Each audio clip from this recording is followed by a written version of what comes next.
अपने कन्फेशन में देवेंद्र शर्मा ने खुद कबूल किया कि 50 हत्याओं और 125 किडनी ट्रैफिकिंग तक तो मुझे याद है, उसके बाद मैंने काउंट करना ही छोड़ दिया था और ये काम मैं पैसों के लिए नहीं बल्कि अपने मजे के लिए करता था। मैंने दूसरी शादी बीवी के लिए नहीं बल्कि टैक्सी ड्राइवर्स की हत्या करने के लिए की थी। सजा मिलने के बाद भी ये डॉक्टर एक बार नहीं बल्कि 2 बार प्रशासन को बेवकूफ बनाकर जेल से भागने में कामयाब रहा और पुलिस इसे ढूंढती ही रही। चलिए देवेंद्र शर्मा उर्फ डॉक्टर डेथ की ये पूरी कहानी जानने के लिए शुरू से शुरू करते हैं।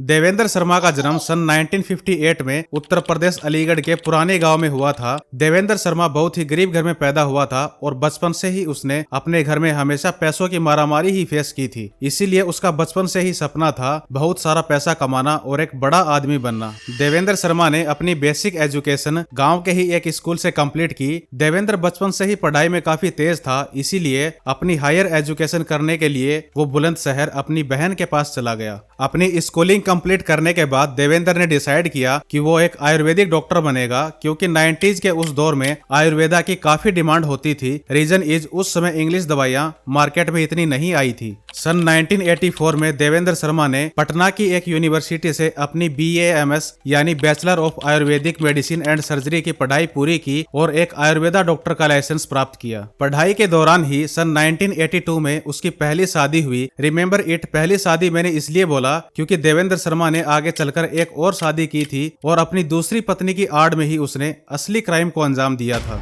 1984 में अपनी डिग्री के बाद सन 1985 में वो अपनी पत्नी और बेटे के साथ राजस्थान के बांदीकुई में सेटल हो गया और वहीं पर जनता क्लिनिक के नाम से एक आयुर्वेदिक क्लिनिक खोला और लोगों का इलाज करने लगा। सन 1985 से 1994 तक सब सही चल रहा था। देवेंद्र शर्मा बांदीकुई के लोगों के बीच अपनी एक अच्छी खासी रेपुटेशन बना चुका था और इसी 10 साल के पीरियड में उसने अपने क्लिनिक से अच्छा खासा पैसा भी बना लिया था। लेकिन तभी उसकी लाइफ में एक ऐसा टर्निंग पॉइंट आया जहां से देवेंद्र शर्मा के डॉक्टर डेथ बनने का सफर शुरू हुआ। सन 1994 में लालच के चलते अपने कुछ दोस्तों के कहने पर उसने अपने पूरे जीवन की कमाई और बांदीकुई के कुछ लोगों को लालच का झांसा देकर तकरीबन 12 लाख रुपए एक गैस एजेंसी में लगा दिए। लेकिन वो गैस एजेंसी एक बहुत बड़ी फ्रॉड निकली और लोगों के पूरे पैसे लेकर भाग गई। इस स्कैम से देवेंद्र शर्मा को बहुत बड़ा झटका लगा और लोगों के डर से वो बांदीकुई छोड़कर वापस अपने गांव पुरानी भाग आया। अब देवेंद्र शर्मा बदले की आग में जल रहा था और वो कुछ ऐसा करना चाहता था जिससे उसका पूरा लॉस भी रिकवर हो जाए और उसका बदला भी पूरा हो जाए। इसी के चलते उसने एक किडनी ट्रांसप्लांट करने का रैकेट शुरू करने का फैसला किया, लेकिन इलीगल रैकेट चलाना उस अकेले के बस की बात नहीं थी। इसीलिए उसने ऐसे लोगों का नेटवर्क बनाया जो पैसे के लिए किसी भी हद तक जा सकते थे और इस क्राइम में उसका भरपूर साथ दिया उसके एक निजी डॉक्टर दोस्त अमित ने। काम सिंपल था, रैकेट के लोकल लोगों का काम था ऐसे डोनर्स की तलाश करना जो किसी बड़ी बीमारी या पैसे की मारामारी से जूझ रहे हों, और डॉक्टर अमित का काम था जगह व टाइम डिसाइड करना और किडनी को इलीगल तरीके से ब्लैक मार्केट में बेचना। देवेंद्र शर्मा का काम था सिर्फ लोगों को बेहोश करके उनकी किडनी निकालना, जिसके लिए वो एक ऑपरेशन का 5 से 6 लाख रुपए चार्ज करता था। सिर्फ 2 ही ऑपरेशन से देवेंद्र शर्मा का पूरा लॉस रिकवर हो गया और अब यहाँ से उसकी भूख और बढ़ गई। उसे पैसे कमाने का इससे अच्छा शॉर्टकट और कोई नहीं लगा। लेकिन यहाँ पर देवेंद्र शर्मा को रिस्क थोड़ा ज्यादा लगा क्योंकि इसमें पकड़े जाने का खतरा ज्यादा था। इसीलिए देवेंद्र शर्मा ने प्लान बी रेडी किया जो प्लान ए से भी खतरनाक था। चूंकि देवेंद्र शर्मा ने एक फर्जी गैस एजेंसी में अपनी पूरी लाइफ की कमाई गंवाई थी और वो अभी भी उसी बदले की आग में जल रहा था। रिमेम्बर दिस, उसने अपनी टीम के साथ प्लान भी कुछ ऐसे तैयार किया। सबसे पहले उसने एक फेक गैस एजेंसी खोली और उसका टारगेट होते थे गैस सिलेंडर से भरे ट्रक्स। प्लान सिंपल था, दिल्ली से अलीगढ़ में इंटर करने से पहले 50 से 60 किलोमीटर का एक सुनसान जंगल पड़ता था और अलीगढ़ को आने वाली ये सड़क इसी जंगल के बीचों बीच होकर गुजरती थी। देवेंद्र शर्मा और उसकी टीम रात के घने अंधेरे में जंगल के बीचों बीच गैस सिलेंडर से भरे ट्रक्स को रोकते, ड्राइवर की हत्या करके उसकी किडनी निकाल लेते, ट्रक में मौजूद गैस सिलेंडर्स को अपनी फेक गैस एजेंसी में रख लेते और ट्रक को ब्लैक मार्केट में सस्ते भाव बेच देते थे। यानी देवेंद्र शर्मा के अब 3 इनकम सोर्स थे, पहली किडनी ट्रैफिकिंग से, दूसरी गैस सिलेंडर्स को बेचकर और तीसरा ट्रक्स को बेचकर। लेकिन देवेंद्र शर्मा एंड टीम की सबसे बड़ी प्रॉब्लम थी ट्रक ड्राइवर्स की लाश को ऐसी जगह ठिकाने लगाना जहां से कोई सबूत ही ना मिले। फाइनली देवेंद्र शर्मा को वो जगह मिल ही गई जहां उसने 50 प्लस डेड बॉडीज को ठिकाने लगाया, लेकिन सबूत एक का भी नहीं मिला। दरअसल अलीगढ़ के इस जंगल से कासगंज की दूरी तकरीबन 40 किलोमीटर है और इसी बीच कासगंज में एक हजारा कैनाल के नाम से आर्टिफिशियल नहर आती है, जिसमें मगरमच्छों की संख्या भरपूर रहती है। देवेंद्र शर्मा ट्रक ड्राइवर्स की किडनी निकालने के बाद उनकी लाश को इस नहर में फेंक देता था और नहर में मौजूद मगरमच्छ उस बॉडी को पूरा निगल जाते थे, यानी सबूत के लिए एक नाखून भी नहीं बचता था। यह सिलसिला काफी लंबे समय तक चलता रहा और इस बीच देवेंद्र शर्मा ने खूब पैसे बनाए। पैसे की गर्मी और क्रिमिनल माइंड की वजह से देवेंद्र शर्मा का व्यवहार टोटली बदल चुका था, जिससे तंग आकर उसकी पहली बीवी ने सन 1999 में देवेंद्र शर्मा से तलाक ले लिया। लेकिन महज कुछ ही समय बाद देवेंद्र शर्मा ने दूसरी शादी कर ली और यहीं से शुरुआत हुई उसके शातिर क्रिमिनल से सीरियल किलर बनने की। अब तक देवेंद्र शर्मा कुल 50 प्लस मर्डर और 125 प्लस किडनी ट्रैफिकिंग कर चुका था और एक शातिर क्रिमिनल बन चुका था। लेकिन अब उसे पैसे से ज्यादा लोगों की जान लेने में मजा आने लगा था, इसीलिए उसने अपना प्लान सी तैयार किया। देवेंद्र शर्मा की दूसरी वाइफ यहाँ दिल्ली में रहती थी और देवेंद्र शर्मा कासगंज में। वो अक्सर कासगंज से दिल्ली अपनी वाइफ से मिलने आता था और वापस लौटते वक्त फर्जी नाम से दिल्ली या गुरुग्राम से टैक्सी बुक करता था। क्योंकि अब ये बात सन 2000 की है तो उस वक्त टैक्सी बुकिंग के लिए कोई मोबाइल ऐप्स तो थे नहीं, इसलिए टैक्सी सिर्फ फिक्स टैक्सी स्टैंड या ट्रेवल एजेंसीज के थ्रू ही बुक की जाती थी। देवेंद्र शर्मा अक्सर नाइट में टैक्सी लेकर निकलता था और लोकेशन हमेशा कासगंज की ही डालता था। जैसे ही टैक्सी कासगंज में इस हजारा कैनाल के पास पहुंचती, वो किसी न किसी बहाने से टैक्सी रुकवा लेता और ड्राइवर की हत्या करके उसकी डेड बॉडी को हजारा कैनाल में मगरमच्छ के सामने डाल देता और टैक्सी को ब्लैक मार्केट में सेल कर देता। देवेंद्र शर्मा को अब इस टैक्सी ड्राइवर हत्याकांड में इतना मजा आने लगा था कि अब वो ये काम पैसों के लिए नहीं बल्कि अपने मजे के लिए कर रहा था। टैक्सी ड्राइवर्स की मौत का यह सिलसिला सन 2004 तक ऐसे ही चलता रहा। जब पुलिस के पास ढेरों मिसिंग ड्राइवर्स की कंप्लेंट आने लगी तो पुलिस ने इन्वेस्टिगेशन स्टार्ट की और दिल्ली गुरुग्राम से कासगंज जाने वाली सभी टैक्सीज का पीछा करना स्टार्ट किया। फाइनली ये दिन है देवेंद्र शर्मा के आखिरी क्राइम का। वो रात को गुरुग्राम के एक टैक्सी स्टैंड से टैक्सी लेकर निकला। पुलिस ने उसका पीछा करना स्टार्ट किया और जैसे ही हजारा कैनाल के पास देवेंद्र शर्मा ने टैक्सी रुकवा कर ड्राइवर की हत्या करने की कोशिश की, पुलिस ने उसे रंगे हाथों पकड़ लिया।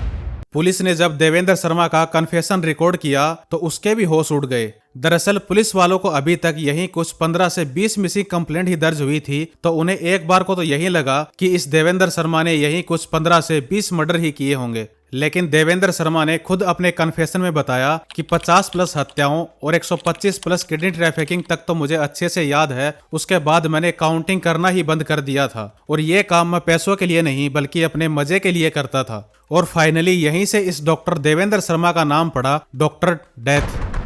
पुलिस ने डॉक्टर डेथ पर 50 मर्डर्स का मुकदमा तो दर्ज कर लिया, लेकिन जब इन्वेस्टिगेशन स्टार्ट की तो सबूत एक भी नहीं मिला। सबूत मिलता भी कहां से, सारी डेड बॉडीज तो कैनाल में मगरमच्छ द्वारा चट कर दी जाती थी। इन्वेस्टिगेशन में देवेंद्र शर्मा ने पुलिस को डेड बॉडीज को हजारा कैनाल में फेंकने की बात भी बताई। पुलिस ने एक सर्च टीम बनाई और पूरी हजारा कैनाल की अच्छे से तलाशी ली, लेकिन डेड बॉडी तो दूर, पुलिस को कैनाल से एक नाखून तक नहीं मिला। देवेंद्र शर्मा पर कोर्ट में केस चलता रहा और कोई ठोस सबूत न मिलने की वजह से उस पर बस 7 मुकदमे ही दर्ज हो पाए और कोर्ट ने उसे उम्र कैद की सजा सुनाकर जयपुर सेंट्रल जेल में भेज दिया। अब आपको लग रहा होगा कि फाइनली डॉक्टर तो जेल में गया तो केस तो खत्म हो गया, लेकिन मैं आपको बता दूं कि यह डॉक्टर बस यही नहीं रुका। उसने आगे चलकर ऐसे कारनामे किए जो इससे भी ज्यादा शॉकिंग और इंटरेस्टिंग हैं। साल 2004 से 2020 तक 16 साल तक डॉक्टर डेथ यहीं जयपुर सेंट्रल जेल में ही बंद रहा और फाइनली अब की बार उसने जेल से भागने का प्लान डी बनाया। देवेंद्र शर्मा ने अपने केस में कुछ दिन पैरोल की मांग की और फाइनली उसे गुड बिहेवियर के नाम पर 20 दिन की पैरोल मिल भी गई। पैरोल एक तरह का 15 दिन से लेकर 2 महीने का एक टेम्परेरी रिलीज होता है, जो एक कैदी को कुछ मानवीय या सामाजिक कारणों से दिया जाता है, जैसे परिवार में किसी की मृत्यु या शादी, बीमार परिवार सदस्य की देखभाल या लंबे समय तक जेल में बंद रहने से कैदी के गुड बिहेवियर के नाम पर दिया जाता है। बेल और पैरोल में मेजरली डिफरेंस यही होता है कि बेल यानी जमानत उस आरोपी को दी जाती है जिस पर केस चल रहा होता है पर सजा नहीं हुई होती, और पैरोल उस आरोपी को दी जाती है जो जेल में सजा काट रहा होता है। बेल कोर्ट द्वारा दी जाती है जबकि पैरोल जेल प्रशासन डिसाइड करता है। बेल और पैरोल दोनों ही केसों में आरोपी को एक फिक्स डेट दी जाती है जिस पर बेल वाले आरोपी को कोर्ट में और पैरोल वाले आरोपी को थाने में हाजिरी लगानी होती है और पैरोल खत्म होने पर जेल वापस लौटना होता है। अगर पैरोल वाला आरोपी इनमें से कोई भी काम नहीं करता है तो जेल प्रशासन उसे भगोड़ा घोषित करके दोबारा केस दर्ज कर देता है। रिमेंबर दिस, पैरोल मिलते ही देवेंद्र शर्मा एक बार फिर गायब हो गया। तकरीबन 8 महीने बाद पुलिस ने डॉक्टर डेथ को दिल्ली में उसके दूसरी वाइफ के घर से अरेस्ट किया, जहां वो हुलिया चेंज करके एक प्रॉपर्टी डीलर का काम कर रहा था। और अब की बार उसे जयपुर सेंट्रल जेल से तिहाड़ जेल में शिफ्ट कर दिया ताकि सिक्योरिटी और भी ज्यादा टाइट रहे। लेकिन अफसोस, देवेंद्र शर्मा यहाँ भी नहीं रुका और अब की बार उसने अपना प्लान ई तैयार किया जो अब तक के प्लान में सबसे ज्यादा खतरनाक था, जिसने पुलिस को भी घुटने टेकने पर मजबूर कर दिया। 2021 से 2023 तक 2 साल तक देवेंद्र शर्मा तिहाड़ जेल में चुपचाप बैठा रहा और मई 2023 में उसने एक बार फिर पैरोल की मांग की और जून में उसकी पैरोल फिर से ग्रांट हो गई और अब की बार उसे 20 दिन नहीं बल्कि पूरे 2 महीने की पैरोल मिली थी। कोर्ट का क्लियर आदेश है कि एक बार जो कैदी पैरोल से भाग जाता है उसे दोबारा पैरोल नहीं दी जाती, लेकिन फिर भी पता नहीं कैसे जेल प्रशासन ने उसकी दोबारा पैरोल मंजूर कर दी। जून 2023 में पैरोल पर निकलते ही देवेंद्र शर्मा एक बार फिर गायब हो गया। पुलिस अगले 2 साल तक देवेंद्र शर्मा उर्फ डॉक्टर डेथ को ढूंढती रही, लेकिन उसका कोई सुराग नहीं मिला और फाइनली पुलिस ने भी अपने घुटने टेक दिए। लेकिन कुछ दिन बाद इसी साल 2025 में पुलिस को एक टिप मिली कि देवेंद्र शर्मा राजस्थान के दौसा डिस्ट्रिक्ट के गुड़ा कटला गांव में रामेश्वर धाम में छुपा बैठा है। पुलिस तुरंत अपनी टीम लेकर रामेश्वर धाम पहुंची, लेकिन अफसोस, उसे जिस देवेंद्र शर्मा की टिप मिली थी वो इस मंदिर का सबसे मेन पुजारी संत दयादास महाराज निकला और उसकी बड़ी हुई दाढ़ी और हुलिया देखकर कोई बता ही नहीं सकता था कि यही देवेंद्र शर्मा है। संत दयादास महाराज इस रामेश्वर धाम का सबसे नामी पंडित था जो यहाँ पर लोगों के बीच अपनी काफी फैट जमा चुका था। यहाँ तक कि इसका प्रवचन सुनने कुछ नेता लोग भी आया करते थे।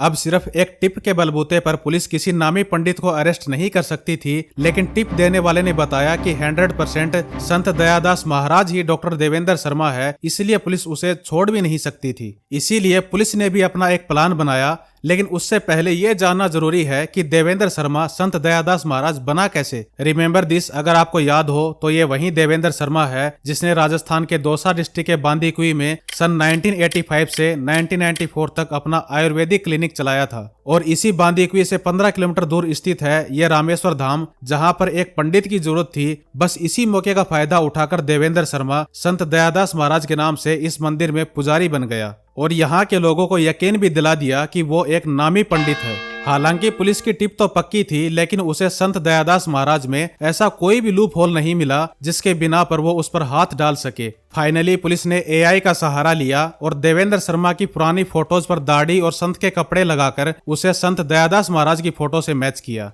फाइनल फोटो देखकर क्लियर हो गया कि संत दयादास महाराज ही डॉक्टर डेथ है, क्योंकि मैं आपको बता दूं कि एक मेडिकल केस में इंसान चाहे कितना भी हुलिया चेंज कर ले, लेकिन उसकी आंखें, फिंगरप्रिंट और नाक का शेप कभी चेंज नहीं होता। फाइनली एक बार फिर से पुलिस ने देवेंद्र शर्मा को अरेस्ट कर लिया। हालांकि डॉक्टर डेथ पकड़ा गया, लेकिन यहाँ पर एक सबसे बड़ा सवाल जेल प्रशासन और अपनी कानून व्यवस्था पर भी उठता है। एक डॉक्टर जिसे भगवान का रूप माना जाता है और एक इंसान जिसने 50+ हत्याएं की हो, क्या वो एक गुड बिहेवियर के नाम पर पैरोल के लायक बनता है? वो भी एक बार नहीं बल्कि 2-2 बार। हमारी कानून व्यवस्था और सिस्टम की ऐसी नाकामी की वजह से ही डॉक्टर डेथ जैसे शातिर क्रिमिनल जन्म लेते हैं। इसीलिए कानून को ऐसे मामलों में अपनी न्याय व्यवस्था में थोड़ी सख्ती और सुधार की सख्त जरूरत बनती है। अगर आपको कंटेंट अच्छा लगा हो तो वीडियो को लाइक करें, चैनल को सब्सक्राइब करें। मिलते हैं जल्द ही ऐसी ही एक और रियल स्टोरी के साथ। धन्यवाद।